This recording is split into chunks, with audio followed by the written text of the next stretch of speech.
Hey everyone, are you ready to unlock one of the most powerful tools for making your German sound truly fluent? Today, we're going to tackle the relative clause, or, as the Germans call it, the relative Satz. Seriously, mastering this one thing will take your sentences from pretty simple to super sophisticated. So let's just dive right in. Okay, so here's our game plan for this explainer. We'll start with the basics, what these things even are, then we'll build the sentence structure, piece by piece. After that, we get to the tricky part, choosing the right pronoun. We'll also look at some special cases, and then, to wrap it all up, we'll test your new skills with a quick quiz.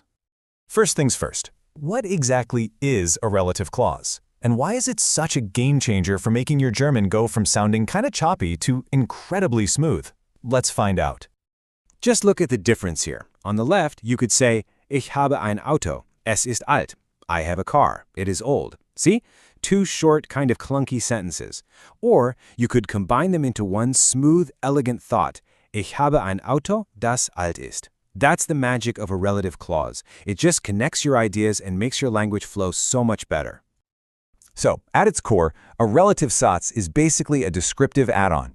It's a little side sentence that gives you more information about a noun you just mentioned, all without having to start a brand new sentence. It's all about adding that rich detail in one fluid motion. Okay, so we know what they are. Now for the really fun part. How do we actually build them? And the best news is, German relative clauses follow a very predictable pattern. It's like a formula for success. This four-step process right here is your key. First, you find the noun you want to talk more about. Step 2, you put a comma right after it. Step 3, you pop in the correct pronoun. We'll get to that in a second. And then step 4, and this one is absolutely crucial. You take the verb of that little clause and you kick it all the way to the end. Let's look at a perfect example of that final step in action. The sentence is, Ich kenne eine Frau, die in Berlin wohnt. See that? The verb for the clause, wohnt, or lives, gets booted all the way to the very end. This is a non-negotiable, rock-solid rule for these kinds of German sentences. All right, now for the part where a lot of people get a little bit tripped up. But don't worry, we're going to make this crystal clear. Picking the right pronoun is all about matching two things, the gender and number of the noun, and the grammatical case that pronoun has inside its own little clause. And here it is, the master chart. But honestly, the best news is that you already know most of this. Just look at it. The pronouns are almost exactly the same as the definite articles, der, die, das. The only ones you probably have to memorize are the dative plural, danen, and the genitive forms, desen and deren. Not so bad, right? Okay, if you remember one thing from this whole explainer, make it this. The pronoun's case depends only on the job it's doing inside its own little mini sentence. You have to completely ignore the main clause for a second and just analyze that small part. Let's see what that looks like. So, let's start with the nominative case. Das ist der Mann, der das Auto gekauft hat. Now, inside that relative clause, ask yourself, who bought the car? He did. The man is the subject, the doer of the action. So, we use the masculine nominative pronoun, der. Easy enough. Now, let's switch it up for the accusative. Das ist der Mann, den ich gesehen habe. In the little clause, whom I saw, who's the subject? It's ich. I saw him. So the man is the one being seen. He's the direct object of my seeing. That's why we have to use the masculine accusative pronoun, den. And last but not least, the dative. Das ist der Mann, dem ich geholfen habe.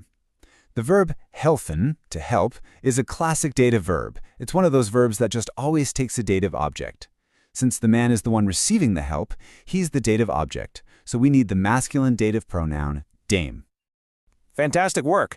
Now that you have the core structured down cold, let's level up and add two more advanced, but believe me, incredibly common layers to your sentences, using prepositions and showing possession. Okay, so check out how German deals with prepositions. The example is, das ist das Buch, über das wir gesprochen haben.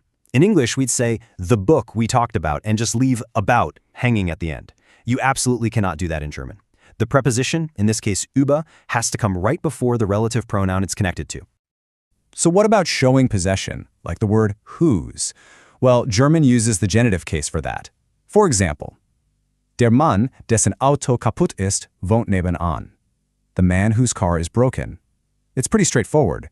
You use dessen for masculine and neuter nouns, and deren for feminine and plural ones. All right, theory time is officially over.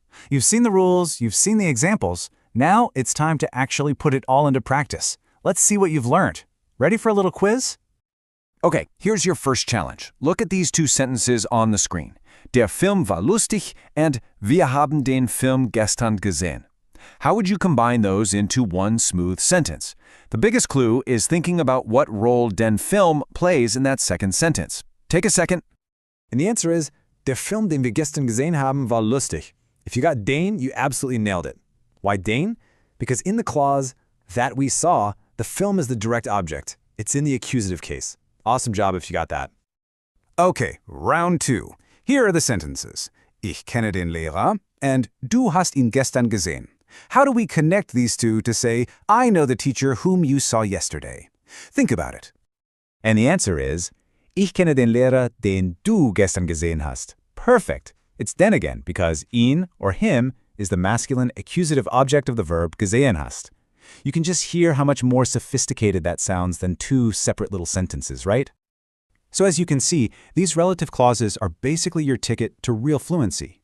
They connect your thoughts and just make your German sound so much more polished and natural.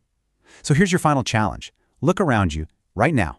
Pick an object, a person, a lamp, your computer, and try describing it with your own relative sets. Go on, try it. That's how you'll really make this skill your own.